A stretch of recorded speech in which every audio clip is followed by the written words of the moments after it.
নমস্কার বন্ধুরা, আপনাদের সবাইকে স্বাগত জানিয়ে আজকের ভিডিও শুরু করছি। বন্ধুরা, আজকে আমি তালের ভাপা পিঠা বানিয়ে আপনাদের সঙ্গে শেয়ার করব।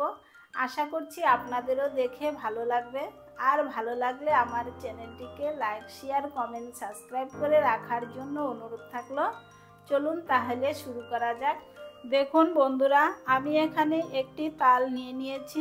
এবারে তালটির খোসা ছাড়িয়ে তাল থেকে রস বের করে নিব। তালের খোসাগুলো ছাড়িয়ে নিচ্ছি।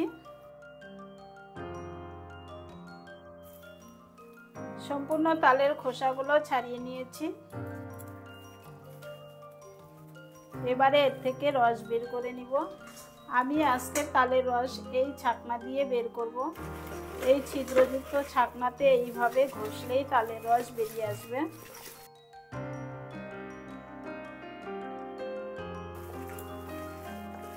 দেখুন, এইভাবে ঘষে ঘষে বেশ কিছুটা তালের রস বের করে নিয়েছি। এইটুকু রস হলেই হয়ে যাবে। এবারে একটি ছাকনা নিয়ে নিয়েছি। এর মধ্যে করে তালের রসটাকে ছাকনা দিয়ে নিব।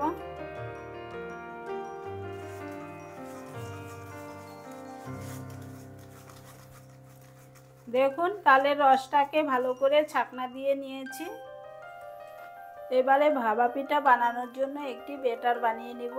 এখানে একটি পাত্র নিয়ে নিয়েছি। এর মধ্যে নিয়ে নিচ্ছি 2 বাটি শুকনো চালের গুঁড়ো। আমি এখানে শুকনো চালের গুঁড়ো নিয়ে নিচ্ছি, আপনারা ভিজা চালের গুঁড়োও নিতে পারবেন। একই বাটির মাপ করে নিয়ে নিচ্ছি 1 বাটি ময়দা। এবারে নিয়ে নিচ্ছি 1/2 বাটি চিনি, সামান্য একটু লবণ।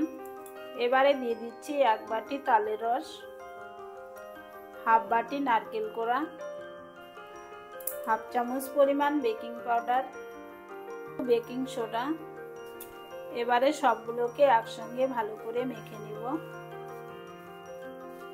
এবারে দিয়ে দিচ্ছি 1 কাপ পরিমাণ দুধ। দুধটা দিয়ে ভালো করে মেখে নিচ্ছি। এইভাবে কিছুক্ষণ সময় ধরে মেখে নিব।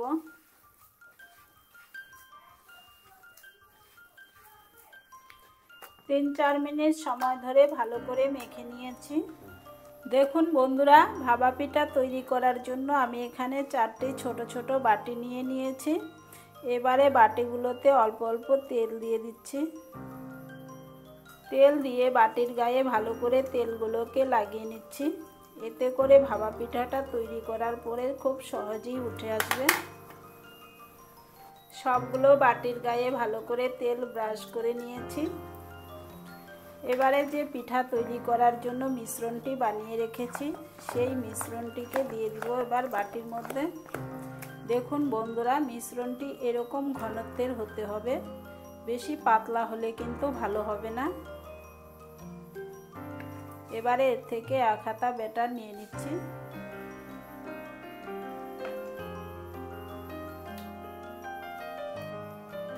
চারটি বাটিতেই ব্যাটার দিয়ে দিয়েছি। এবারে বাটিগুলোকে ধরে একটু ঝাঁকিয়ে দিতে হবে। সবগুলো বাটিকে ঝাঁকিয়ে সমান করে দিয়েছি। এবারে উপর থেকে একটু দিয়ে দিচ্ছি নারকেল কোড়া।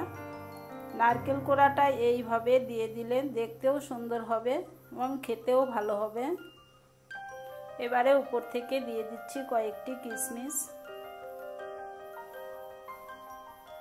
কিশমিশ নারকেল কোড়া দিয়ে বাটিগুলোকে সাজিয়ে নিয়েছি। এবারে এগুলোকে ভাপিয়ে নিব। গ্যাসটা ধরিয়ে একটি কড়াই বসিয়ে দিয়েছি। এর মধ্যে দিয়ে দিচ্ছি পরিমাণ মতো জল। এর মধ্যে দিয়ে দিচ্ছি একটি স্ট্যান্ড। এবারে বসিয়ে দিচ্ছি একটি ছিদ্রযুক্ত ছাকনা। এখন বাটিগুলোকে বসিয়ে দিচ্ছি ছিদ্রযুক্ত ছাকনার উপরে। 4টি বাটি একসঙ্গে বসিয়ে দিয়েছি। এবারে চাপা দিয়ে দিচ্ছি। এইভাবে চাপা দিয়ে 10 থেকে 15 মিনিট সময় ধরে ভাপিয়ে নিব। 15 মিনিট চাপা দিয়ে ভাপিয়ে নিলাম। এবারে চাপাটা খুলে নিচ্ছি। এবারে একটি টুথপিক নিয়ে নিয়েছি, এর সাহায্যে দেখে নিচ্ছি পিঠাগুলো হয়েছে কিনা। দেখুন টুথপিকের গায়ে একটুকু লেগে নেই, তার মানে পিঠাগুলো ঠিকঠাক তৈরি হয়ে গেল। এবারে এক এক করে নামিয়ে নিচ্ছি। সবগুলো বাটি নামিয়ে নিয়েছি, এবারে কিছুক্ষণ ঠান্ডা করে নিব। ভাপা পিঠাগুলোকে কিছুক্ষণ ঠান্ডা করে নিয়েছি, এবারে বাটি থেকে বের করে নিচ্ছি। সাইড থেকে একটু এইভাবে চেপে দিচ্ছি। এবারে উপর থেকে একটু চাপ দিয়ে দিচ্ছি। দেখুন কত সুন্দর ভাপা পিঠাটি বাটি থেকে বেরিয়ে এসেছে। ভাপা পিঠাটি দেখতে কত সুন্দর হয়েছে। এইভাবেই সবগুলো ভাপা পিঠাকে বাটি থেকে বের করে নিব। আবারও একটি বাটি নিয়ে নিলাম হাতে।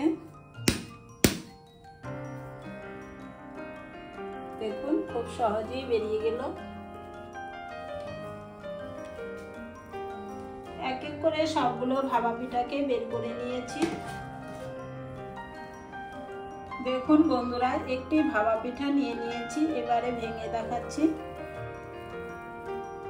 দেখুন পিঠাটা কত সুন্দর নরম স্পঞ্জি তৈরি হয়েছে। একদম নরম তুলতুলে কত সুন্দর জালিদার তৈরি হয়েছে। বন্ধুরা, আপনারা তো তালের অনেক পিঠাই খেয়েছেন, তালের মালপোয়া, তালের বড়া। আমি ভাপা পিঠাটি তৈরি করেছি। এই পিঠাটি দেখে কেমন লাগলো অবশ্যই কমেন্ট করে জানাবেন। আর আপনারাও এইভাবে ভাপা পিঠা ঘরে তৈরি করে খেয়ে দেখবেন, দারুণ টেস্টি হয়। অনেকক্ষণ ধরে ভিডিওটি দেখার জন্য আপনাদেরকে জানাই অনেক অনেক ধন্যবাদ। আজকের মতো এই পর্যন্তই। ভালো থাকবেন, সুস্থ থাকবেন। আবারও দেখা হবে নতুন কোনো রেসিপি নিয়ে। নমস্কার।